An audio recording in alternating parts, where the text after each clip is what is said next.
So I'm Rachael Woody. I'm here with the Oregon Wine History Archive, and we're interviewing Andrew Belzer at King Estate on June 13th, 2019. And our first question we like to start with is, why wine? My family's always had a big appreciation for wine. None really have ever been in the wine industry. I'm kind of the first to venture in that particular field. Growing up, my mom really loved wine, so did my grandfather. He was the one that kind of introduced it to me at a very young age, kind of teaching the appreciation for it, not to abuse it, obviously. So he was kind of a big driving force in me going into wine. I was really good into chemistry in high school and found out that the chemistry and winemaking go together very well. It's a big prerequisite for winemaking. So at a very early age, I decided that's the path that I wanted to take. And along this path, you decided to go to Fresno State. Is that correct? Correct, yes. So I had it down to three options: Fresno State, UC Davis, and Oregon State. Chose Fresno State because they have a reputation of being kind of more production driven, a little more practical. Whereas UC Davis, even though they are more of the top school, are more scientific and research based. If you want to go like higher in your education to master's, doctorate, definitely the route to go. Didn't think that was more for me. Plus Fresno State was a little closer to home, which definitely took another part in my decision to go there. And what was your experience like there? It was good. It was a very small class. My graduating class was only about 20 of us. So you didn't have to try really hard to get a good relationship with your professors. Obviously, you always do, but it came very naturally. There was a lot of one-on-one with them. Definitely learned, I think, a lot more staying in a smaller class size.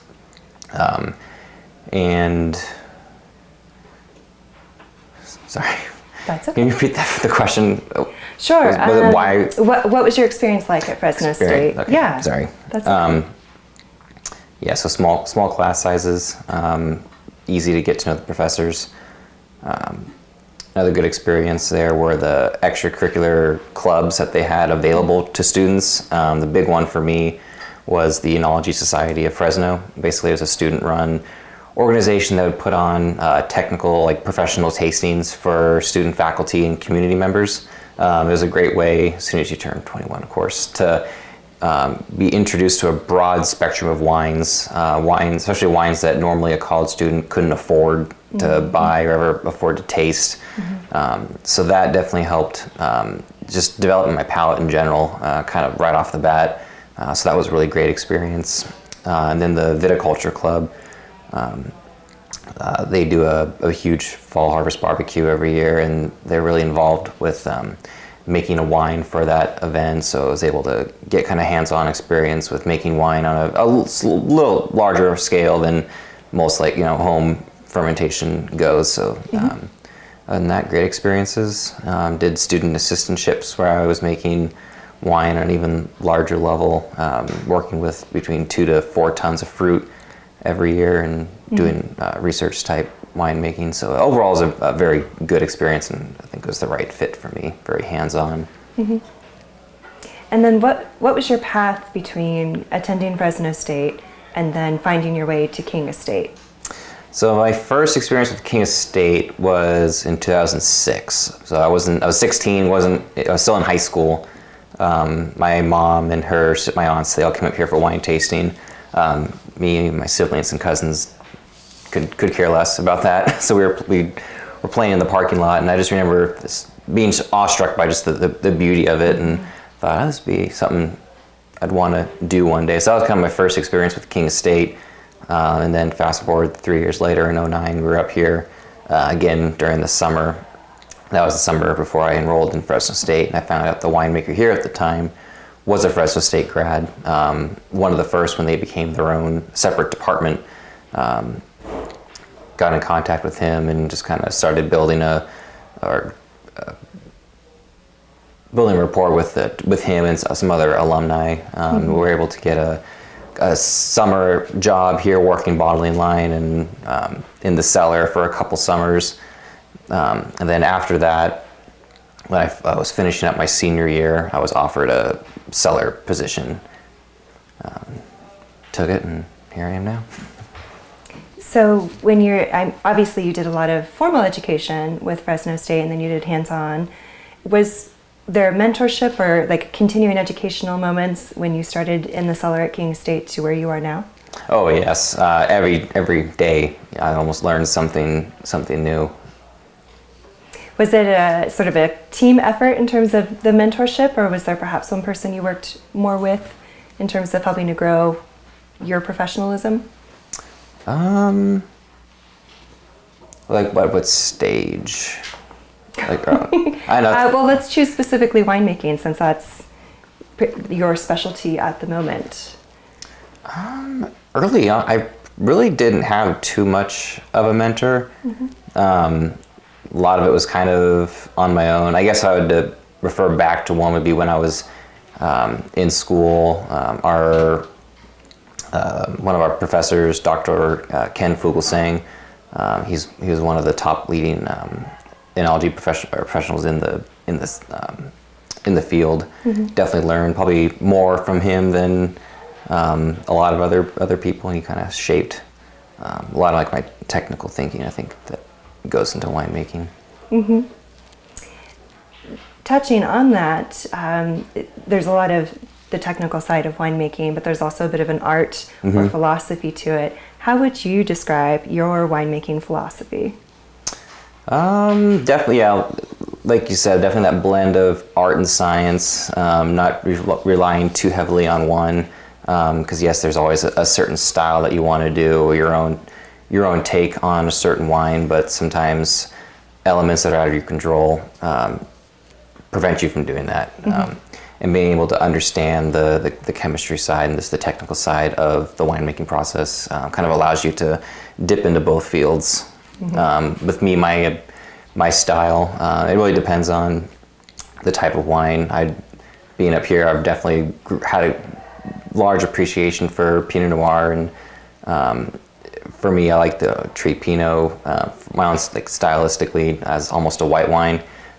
Cooler fermentation temperatures and just longer ferments, kind of contrast from where I was in California with big reds and kind of opposite style. That's how I thought I was gonna go, but up here I've kind of found my own niche, and that's kind of the style that I like to try and do.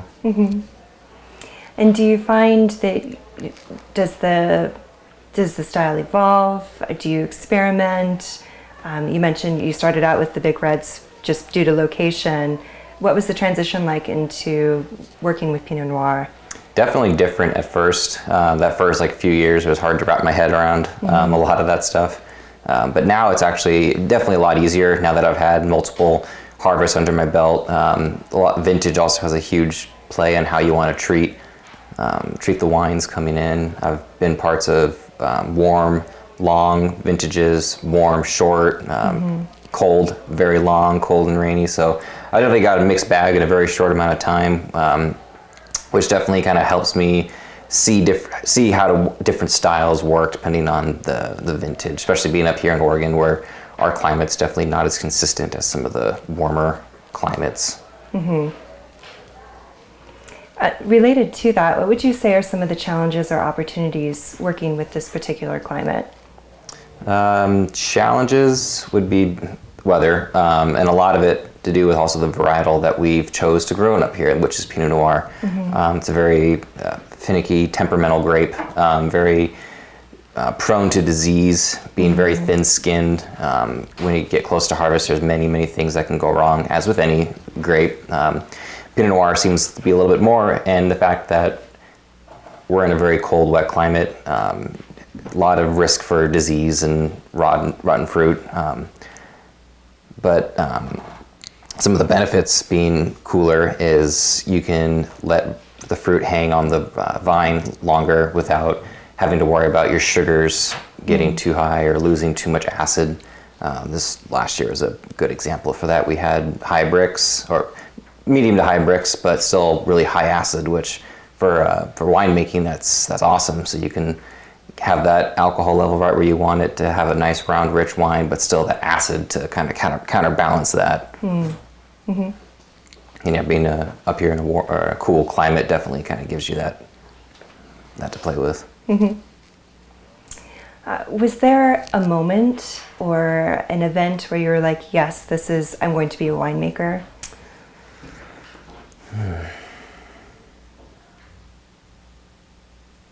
And it's okay if there are. I don't know. Because it sounds like you knew you were interested in wine.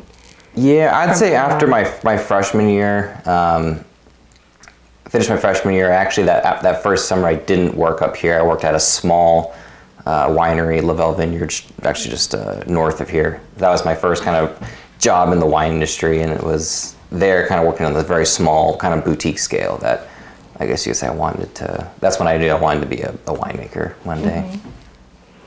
At that opportunity, were you able to experiment a bit with winemaking? Not so much, because that was kind of just a summer job, so there wasn't any wine to be made really, but it was a lot of the kind of blending exercises that I got to do with the winemaker and owner there, and just a lot of kind of one-on-one work with them, which was at the time I don't think I quite realized what I was gaining from it. I realized that probably a couple years later. Now working in a little larger scale winery, you definitely kind of look back on those moments and you can appreciate them a little bit more, and you can draw from them, especially here when we make 64 different wines, most of those being 200 to 500 case programs. So we do a lot of small winemaking here on a large scale. So pulling from that time working kind of in a small winery, even though it wasn't a full year, is definitely was very beneficial. Mm-hmm. Now, being one of the younger, successful people in the wine industry, what are some of the challenges or opportunities that come with that?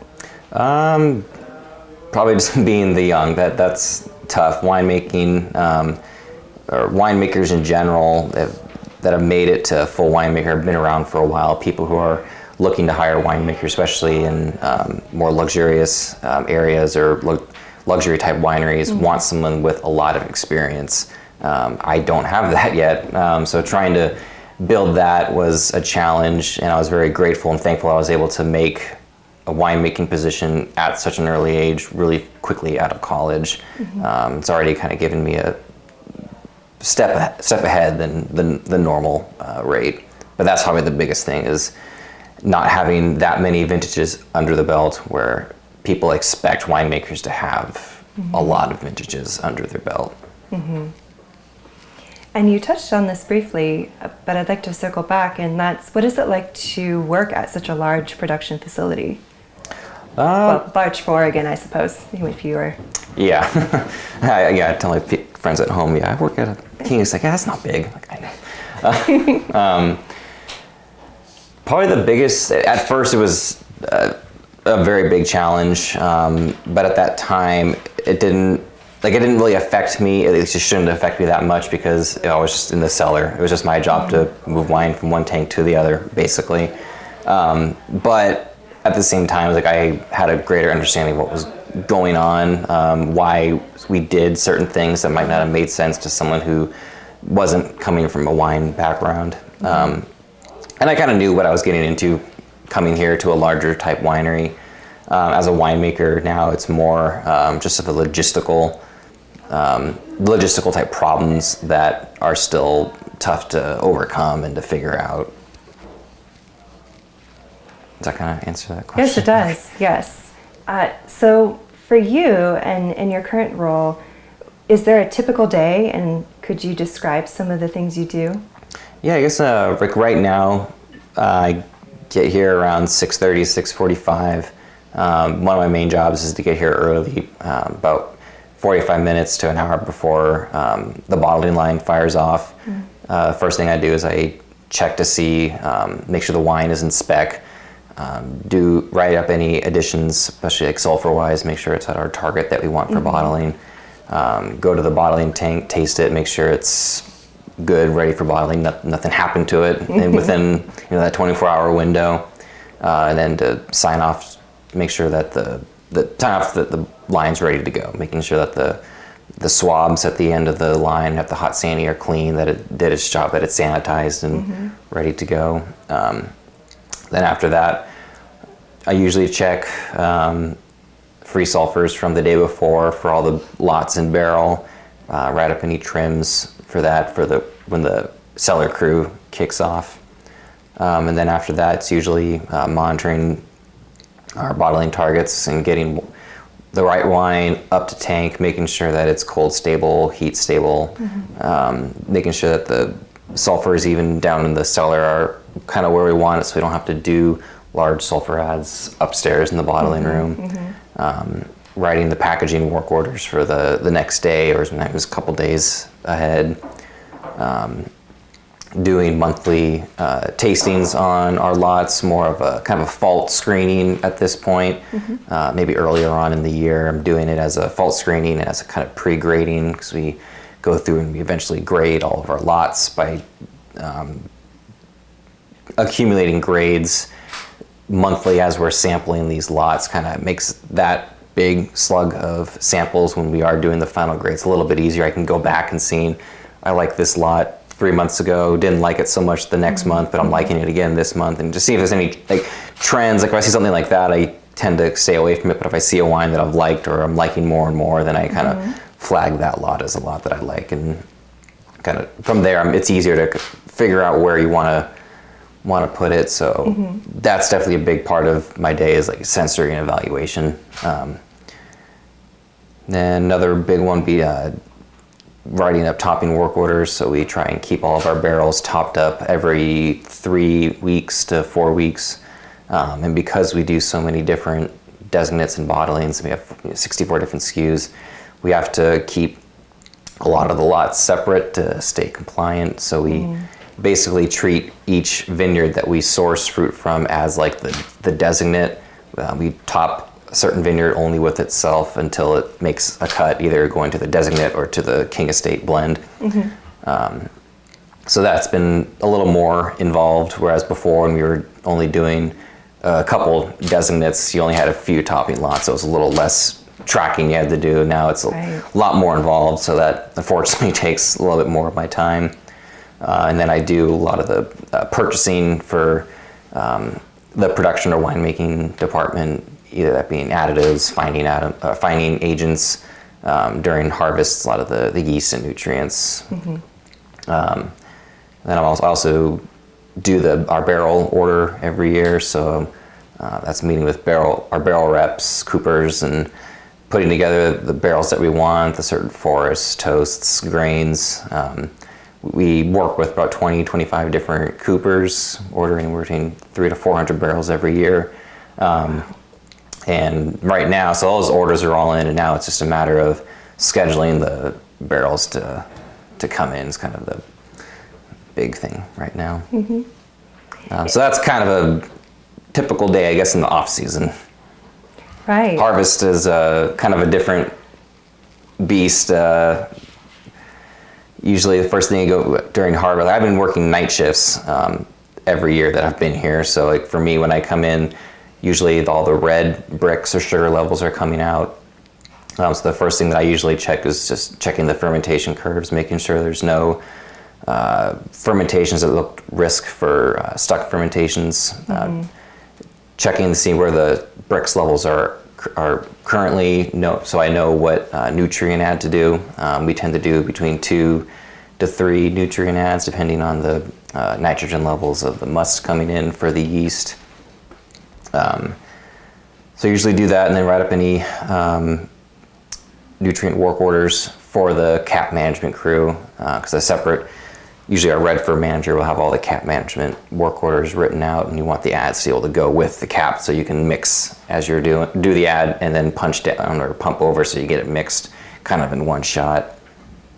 Then after that, I usually will schedule inoculations. It's usually a big job, so I go through our yeast catalog and I select yeasts for certain lots or wines or programs. So I'm looking for wines that have been final racked and are being warmed for inoculation.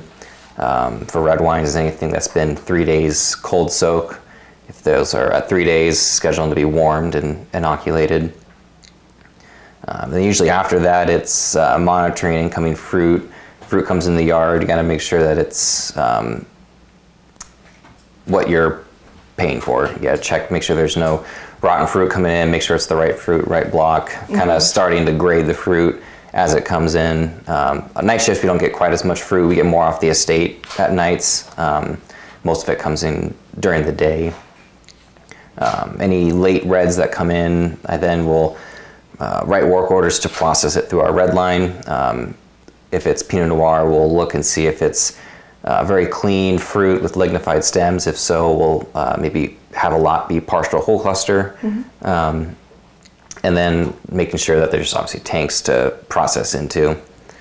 And then I'll go through usually mid shift during harvest, and I'll go through and taste all the white wine fermentations, just kind of as a fault screen, making sure there's no reduction happening, making sure that there's no off aromas or flavors that the yeast are producing, that they're doing their job in fermenting. Then usually by then the next crew's coming in, and then me and the daytime red winemaker will go through our red ferments that we know are getting close to drain, usually around 1 brick or less, and we'll taste to see if the wine's ready to be drained and pressed. We're kind of looking first, there's still residual sweetness. How are the tannins? Are they still really soft? Are they starting to get kind of lengthy, big, round, or are they starting to get bitter or green? We kind of look at that and take all that into account and see if we can drain this tank. Once we flag tanks that are ready to be drained, we then make sure that there are tanks to drain into. And then, I guess other parts of the shift would be when wines are confirmed dry, we'll taste the wine and then we'll assign new oak for it. So depending on how the wine is, we'll select oak that can help the wine. Like certain barrels we'll select for wines that are soft, maybe need to add a little more oak tannin to help lengthen them, make them a little longer or chewier. If it's already a really big wine, maybe a barrel that's not gonna, or it's gonna help soften the wine. A lot of different things that we take into account there.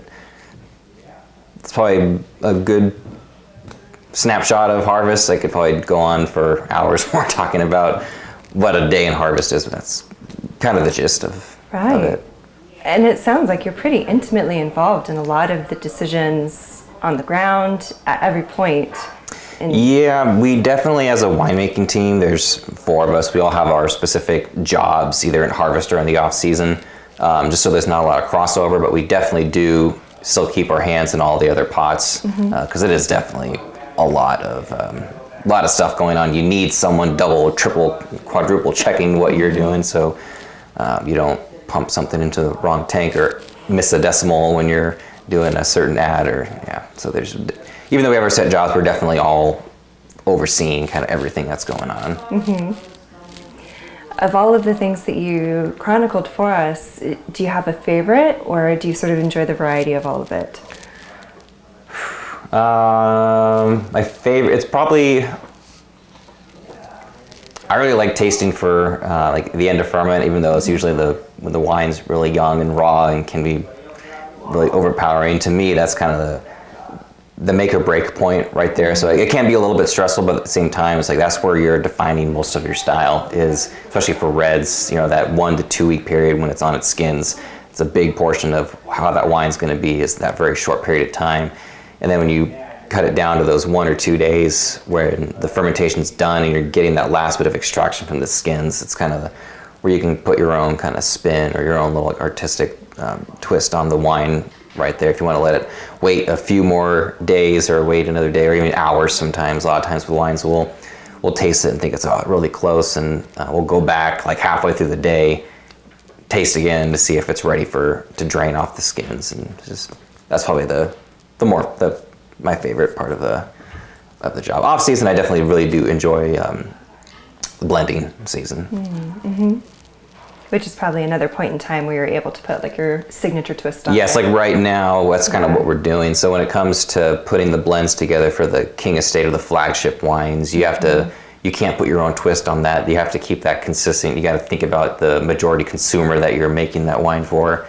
But with the designates, you definitely have a lot more artistic freedom when it comes to building those. So like those we each build to our own type of style, and then we go through, we double blind all of them, so we don't know whose is who, and then we go through and we just taste them and rank them 1, 2, 3 to 4. And the most part, we actually kind of all go towards the same one. Very rarely are we completely split across the board.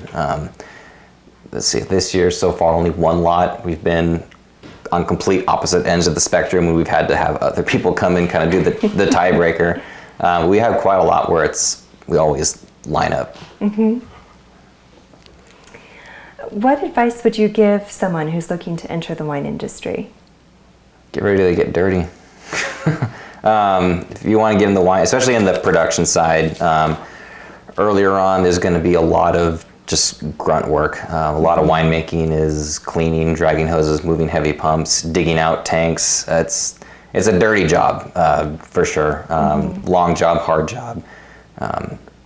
Most people first getting into the wine industry don't realize that's kind of the first step to becoming a winemaker. And then even when you do, you never escape that. You're always going to be doing some kind of hard grunt work job that you might not like, but guess what? You're going to do. There's also a lot of, be prepared to do a lot of cleaning and sanitizing. That's why 75% of winemaking is just cleaning. So if you're good with that, then all the rest of that romantic type stuff, it comes along and you'll get to it. But yeah, if you want people who are getting into the wine industry, just be ready to get dirty. I love that. So thinking about future vision, where do you see yourself in the next 10, 20 years? Hopefully, the initial goal when I got into winemaking was, I want to own a winery. That's never ever going to happen, especially after wine business class. That's yeah, so that was kind of the goal at first, but then I realized that no, there are a lot of great jobs for people who want to just hire you to make their wine, just to be a winemaker. And that's definitely the goal, is to be like the head winemaker. If not here, somewhere else. Obviously I have California roots. I would one day like to go back. That was kind of the short-term goal after graduation, was come up to Oregon, get some experience, then go back to California, except at the time that's what I kind of thought all the jobs were down there. I was very fortunate to have King Estate be my first job, where when I realized soon there was a lot of room to move up here, which thankfully I did very quickly. And after I got moved into enologist, I kind of decided, all right, King Estate's going to be a place I need to stick around for a while. And now that I've made assistant winemaker, it would be nice to have a different or a higher title, obviously, but at the same time, it's like I'm doing most stuff that my other colleagues back in California who have the same title as me are doing much less. They're basically almost a glorified cellar worker. So 10 years, I wouldn't mind still being, even here at King Estate, still being either assistant associate winemaker, even move into a head winemaker role, or even just to stay up here in Oregon would be probably the main goal right now. When we were doing the research to prepare for this interview, we ran across Belzer Vineyards. Yes. Okay. Yeah. So my family, we bought about 12 acres about 8 years ago in Elmira, and we turned about 1.5 acres of it into a vineyard. We have about half. Oh yes, it's 1.5 acres Pinot Noir, half of it clone 115 and 113. So it's just kind of something that we do on the side. Haven't sold it anywhere yet, but the goal with that is to maybe sell it here to King Estate, where I can at least work with it in an environment where I can make it the best possible wine. A lot of tools and resources here that I don't have at home. And maybe one day to have like a private label would be kind of the goal there, but that's still pretty far out. The vines are this is their 6th leaf, so they're still fairly young, not really into their sweet spot of production zone yet. That is really cool, though, to have something of your own that you're growing that hopefully you'll be able to play with as a winemaker. Yeah, I mean, I've done some vintages from it already. I've mostly a sparkling wine, 'cause I love sparkling wine. And that's something I can easily make and manage. Like during the long grind of harvest, I can just go home, I can press the grapes, and with the juice, I can just ferment it, leave it downstairs in the downstairs closet where it's about 50, 60 degrees, and I can leave it alone, not really worry too much about it. It's not as labor intensive as if I was doing like a full Pinot Noir. So that's kind of been the out, but I would like to see what it does as a Pinot and not keeping it in a sparkling realm and seeing what it actually has to offer. So if I can get a ton or ton and a half of fruit, then I have options where I can possibly make it here. So that's kind of the eventual goal with that. So a similar question, a 10 to 20 year question, but specific to King Estate, where do you see King Estate evolving into? In 20 some odd years. Yeah, because it's been around, one of the older Oregon wines, still around, and it has seen a couple generations now. So thinking about its historicness so far, and then your experiences with it as one of the winemakers, we're curious to know what your perspective is in terms of where do you think it'll grow into? Grow into is probably about as large as it can grow. It doesn't have, well, I guess with Acrobat selling, we do have room again to grow something, and we do have other labels and what do you say? Projects that we're working on currently that I can see growing.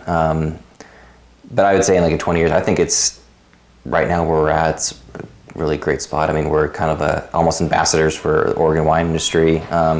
Whenever people think like Oregon wine elsewhere, most of the time they mention, oh, King Estate. Like, oh, okay, yeah, that's where I work. And when I mention King Estate, even to people like on the East Coast, they're like, oh, I love your Pinot Gris. I'm like, oh, good, that's kind of the goal. I definitely see that continuing.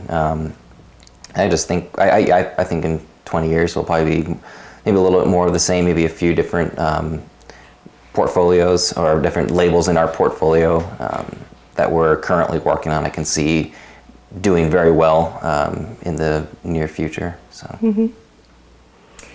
Given your background in that you've got California roots, you've experienced the Oregon and California wine industry to varying levels, what would you say are some of the similarities and the differences between the two industries?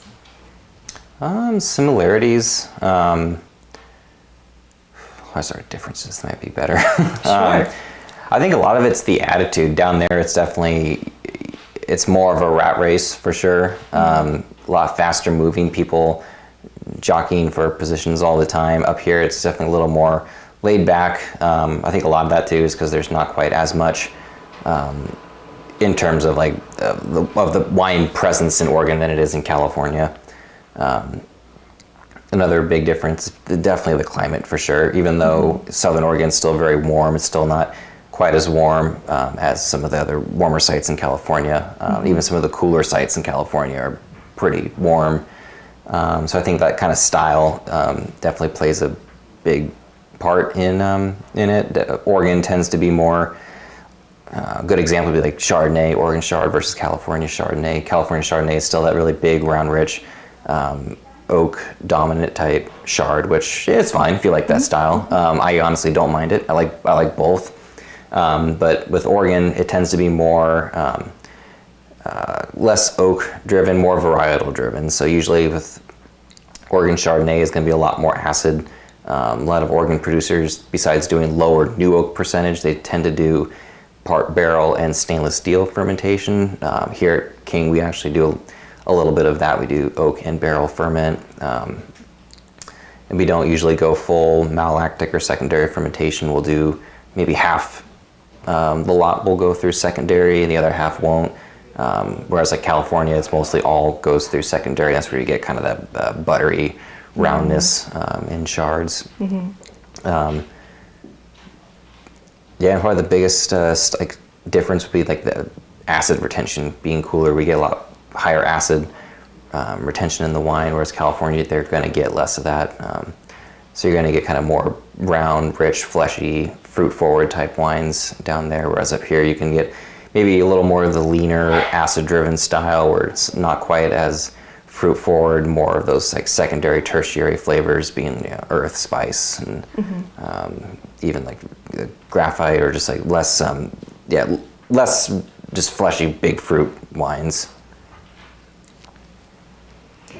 And thinking about a future question again, just in general with the wine industry, and whether you want to focus on Oregon wine industry or perhaps like the United States wine industry, where do you see that evolving in the next 10, 20 years?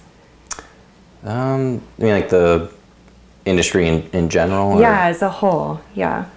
I think people are starting to kind of realize more what their limitations are. Even in Oregon, we're still trying to figure out our exact niche because we haven't been doing it quite as long. There's definitely, I've seen more strides in like other states as far as like the right kind of varietals to grow and like the styles that fit more with their type of climate. So I mean, I definitely do pay attention to a lot of the other industries. We source from out of state. We do source from Washington, so I definitely do pay a lot of attention to the Washington wine industry. And California, obviously, because that's kind of the biggest driving factor to like what affects a lot of us comes out of the California wine industry. So definitely keep an eye on that. Well, that concludes my formal questions for you. Is there anything that I should have asked you or any thoughts you want to share? I don't think so. I feel like we covered quite a bit. We did cover quite a bit. You did an excellent job. Well, thank you so much, Andrew, for your time, and that concludes the formal portion of the interview.